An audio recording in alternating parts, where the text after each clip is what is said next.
How user-friendly is your website? Is it helping you or hurting you? Do you even know? In this video, I'm going to share how you could find out the usability of your website. In addition to that, I'm going to share one pro tip you can do to improve how user-friendly it is to use your website.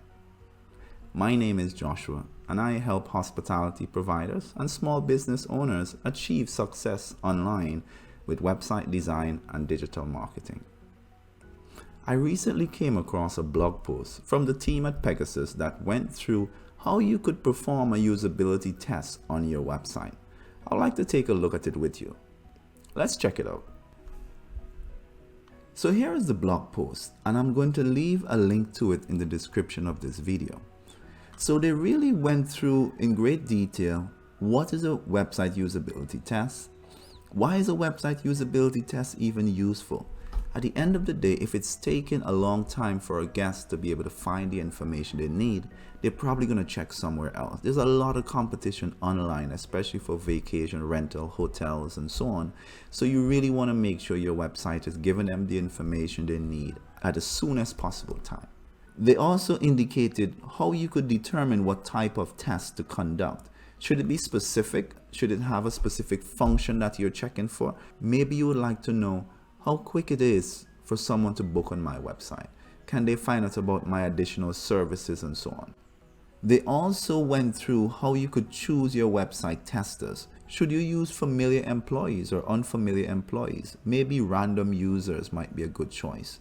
You could also find out how many testers should be used. They usually recommend about 5. As you start using much more, you start repeating the information. You could also find out how to conduct the usability test. Should it be supervised or unsupervised? If it's supervised, you may be able to see certain things yourself, but it might be pressured to the person. So you have to decide which one works. Maybe you could try to do a combination of both. You could also do a comparison site test. Use one of your competitors' site and yours and get a chance for the person to see which one is easier to use, and you may be able to learn some insight that way. They also give you suggestion of questions that you could ask. Check out this blog post when you get a chance. Now I'm going to share with you one pro tip you can do to improve your website. Let's take a look at that. I recently did a tutorial that went through step by step how you could build your own hotel booking website. Now, if you want to go through that tutorial, there will be a link in the description, or you will look somewhere on the screen. I'll link it there as well. But here is the home screen of that website that we built. And right on the home screen, there was a search availability button. Very useful. You could click on that button and it will open a window that you could type in the dates that you would like to check in and check out and see if it's available. So let's try that. So you could have chose a date and click search.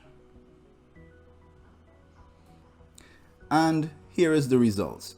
You could have gone through the details, see if the information suits you. And if this was an accommodation you wanted to book with, you could have just come down and choose book. However, this is one extra step that your visitors will have to make. I would like to show you an alternative of how you could make this one step quicker for your visitors. Now let's look at this instead. What if when the visitor came to your booking page, they were welcomed with a search availability form? Just like this, it's already colored with your brand colors. As you would notice, this is your alternate color. So it's right here for the guest to click and search for their availability. Let's look at how you could do that yourself. So here we are on the back end of the website. I would like to show you the tools I'm using to build this website. So if we go to plugins, you'll notice that we're using the MotorPress Hotel Booking Lite. This is the free version. I'm also using Elementor to build the elements on the page, and I'm using the Astra Starter sites. This is the new Astra Starter templates, and a WordPress Forms Lite, which is for the contact form to the bottom of the page. But we need to get that search availability form. So that's in the Hotel Booking Lite plugin. And to get that, we will go to Accommodation and Shortcodes. Again, if this is looking new to you, then you should take a view of that full tutorial video that we did in building the entire website. So here's what we need, the availability search form. So if we highlight this shortcode, and we will go back to the front end. So we could go to website and choose visit site. And we need to add a form, and we need to add it right here. Let's scroll down. And we're going to select add new section. Let's choose a single column. Let's move it to the top. We can right click. And let's choose navigator, and we can drag it to the top. Let's move up to the top. Here we have it. So let's put the short code in this section. We can come over to the Elementor bar on the left, top right hand corner. Just click on that hamburger icon. Let's type in the area that says search widget, type shortcode. Here it is.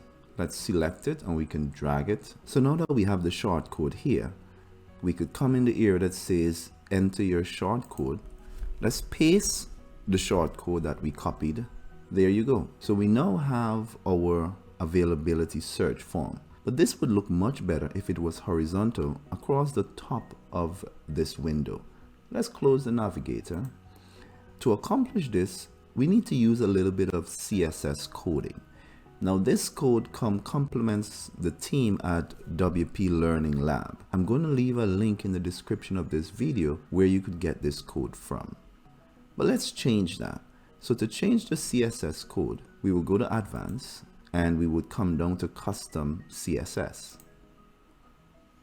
However, we'll be unable to paste this because we're using the free version of Elementor. To paste the custom code, we would need to get the Pro version. Now I've already purchased the Pro version, but let me show you how you could get the Pro version. If you go to Elementor Pro comes in 3 packages. You have the personal for 1 website at $49. You have the 3 sites for $99, and this is basically unlimited for $199. But you probably just need 1 site, so you could get Elementor Pro for $49, and you will get a lot additional features, not just customizing CSS.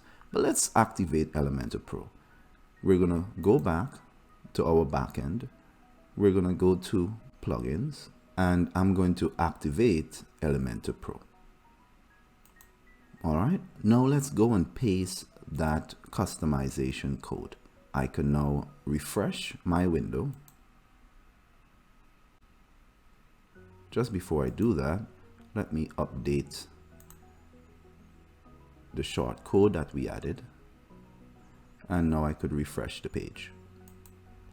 So here we are on the front end of our website. Let's go and modify the CSS code.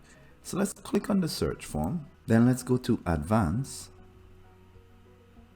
and we can scroll down to Custom CSS, and you'll notice we can now modify it. We're going to copy the code, and again I will leave this in a link in the description of this video, and I'm going to paste it here. Now there you go. This looks much better, but we're going to do a little bit more than that. We want to raise this up slightly so it is just covering part of the image, and we're going to change the background color so it fits our brand color. To do that, we will select the entire form by choosing the edit section, go to Advanced, and we're going to adjust the margin. So let's unlink it, and we're going to reduce the top margin. So as we reduce it, we'll notice it is slowly moving up on the form. Let's change this number, let's say 150. Great. Now we could hardly see some of the text, so we want to change the background color. To do that, we will select the form, just the edit column section. We will go to Style, and we will choose the background color. Let's click on Classic, and where we have color, we'll click on the button to edit it, and we will paste our brand color. I would like to use the secondary color, So that's the color that when I hover my mouse over the book button or over the search button, you're going to see it. So I'm going to come into the box for the color and paste it. So now I could see the difference between the text and the background color. However, when I hover my mouse over the search button, I could barely see the button.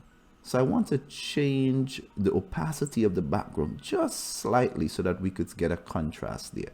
So here it is. This slider here is where we could change the opacity. So you could take it all the way down where it's just slightly seeing the box. But let's bring it so that there's enough contrast so we could read our text properly. But at the same time, we could see a difference with the background color. Now that looks much better. So there you go. Let's update it. And we could preview our website. We now have our search form on the home page of our website. But with that being here now, we don't need this button. So let's remove it. We could go back, select this button, but instead of deleting it, we will hide it. Let's look at how we could do that. If we go to Advanced and we'll see Responsive, you'll see the option to hide it on desktop, hide it on tablet, and hide it on mobile.